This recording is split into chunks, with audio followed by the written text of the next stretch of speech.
So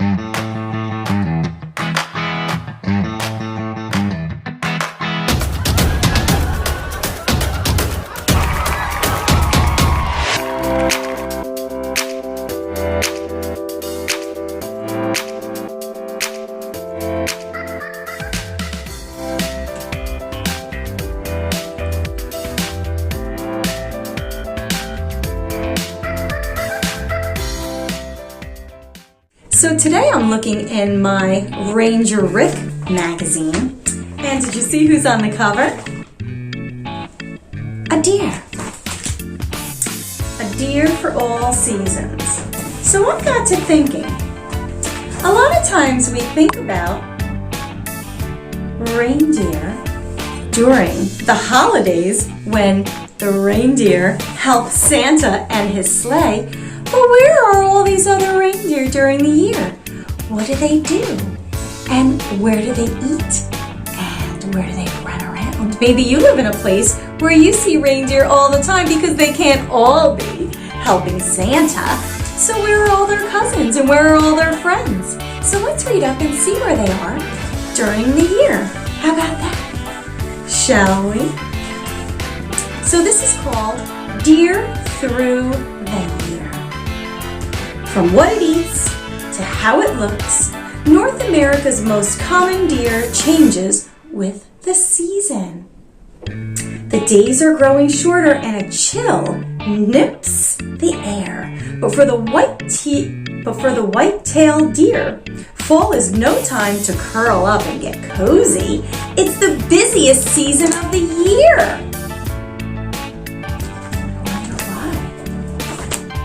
For now, food is plentiful. That means there's a lot of it. There are protein-packed acorns, golden grasses, and maybe even ripe apples to nibble on. A fattened up deer has a good chance of surviving the long winter months ahead, so a whitetail spends its days eating as much as it can. Here's one eating some little acorns. See that? Antler to antler, and here's a picture of 2 bucks. So this was the month of fall. See that?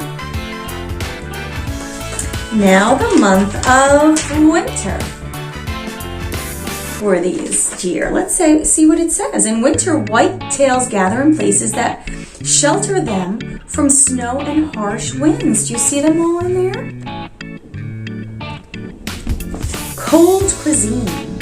Brr, it's winter now. The berries, nuts, and grasses that kept a whitetail's belly full during the fall are either gone or hidden under a blanket of snow. Unlike some animals, a white-tailed deer can't sleep away the winter in hibernation. So what's a hungry deer to do?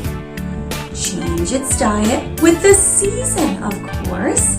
Whitetails in winter eat a lot of woody browse, the twigs and bark of trees and shrubs. That may not sound like much of a meal to you, but for a deer, it's just the thing to tide it over until spring. Even in snow, whitetails are mighty runners. They can sprint up to 30 miles an hour. And here's a picture of them running. They're in motion there. As the weather gets colder, a whitetail sheds its thin reddish spring coat. A grayer, woollier one gets in its place. The dark color helps absorb warmth from the sun. And the thicker fur keeps the deer warm even on the coldest days. Wow. Handsome headgear. I'm assuming that they're not wearing a hat, so we're talking about their antlers, right? Unlike animals with horns, such as goats and cattle, white-tailed bucks shed their headgear each winter. Wow, I didn't know that. The photos on this page were taken in early winter before the antlers fell off. So these actually come off. They fall off. Early in spring, new antlers start to grow as fast as ½ an inch each day. Some people think that the size of a buck's full-grown antlers can tell you the age of the buck. But antler size has much more to do with how healthy a buck is and whether it has eaten enough. This one is eating. Let's see what it says. This lucky buck found a winter treat, an apple left behind after a fall harvest. The buck above at left noses around for food in a snowy cornfield. Okay, so that was the one in the cornfield is right here. See, it looks like some corn. And this one was lucky enough to get the apple.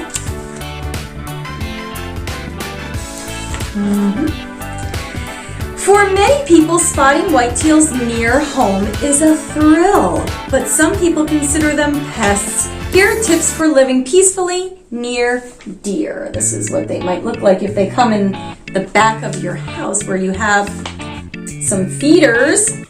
Never feed white-tailed deer. It's unhealthy for the deer and encourages them to spend more time around people. Encourage adults to drive carefully in deer territory, especially around dawn and dusk when it's not that bright. That's when deer are most active and most likely to be hit by a car. Check your body for ticks after spending time in areas where deer live. Some ticks carried by whitetails can pass on diseases that make people very sick. Removing ticks quickly helps prevent those diseases. So these are all things we have to think about. I know they're beautiful.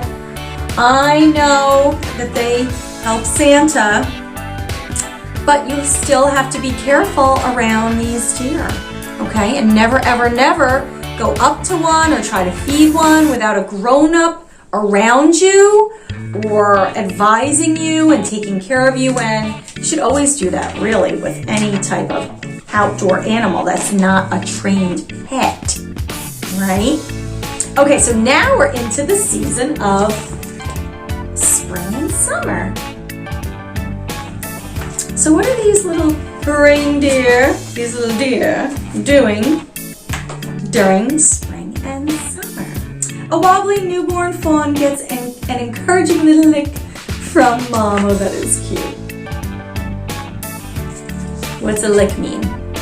A little kiss? Ooh, a little kissy from mother. New life. The snow has melted and the world is green again. It's time for does to give birth to their babies, called fawns. Whitetail moms have 1 or 2, sometimes even 3 fawns at a time. Each fawn weighs about the same as a newborn human baby. But unlike a baby, a fawn can walk just minutes after it's born. Isn't that a miracle? Babies can't do that. Wow, see how it's standing up? While a whitetail mom searches for food nearby, her tiny fawn lies safely nestled in a protected spot. If there are twins or triplets, mom will keep them in separate places. The white-spotted fawn stays mostly still, hidden in the shade. After a few weeks, it will be strong enough to venture out for summer meals with mom. And this is showing, see that little guy? That's showing a tender young corn plants. The tender young corn plants make a tasty early summer meal for this white-tailed doe.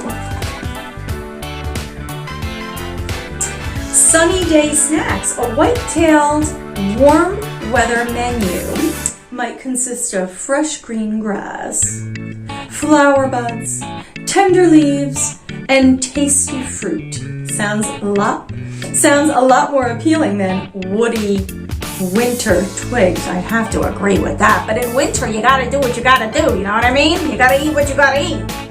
But this does sound more appetizing. And the deer eat plenty of it, about 7 pounds a day.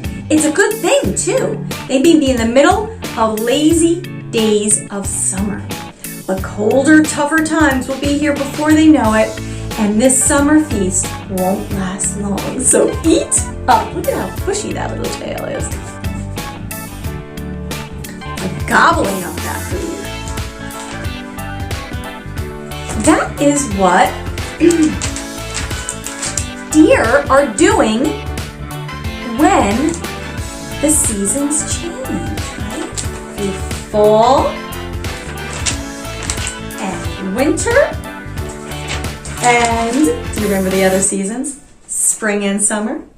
That's right. So have you ever seen an actual deer by your house?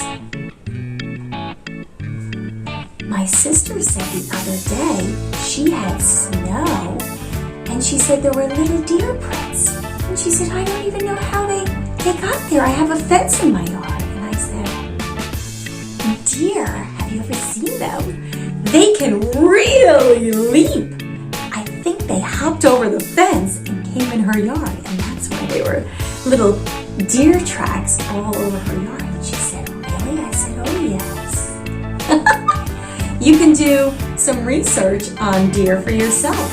Maybe there's even some YouTube clips or some videos you can watch with the guidance of a grown-up can get you on those channels for you to do some learning about them, and you can see how high they jump, right? All right, friends, I'm going to do little antlers today.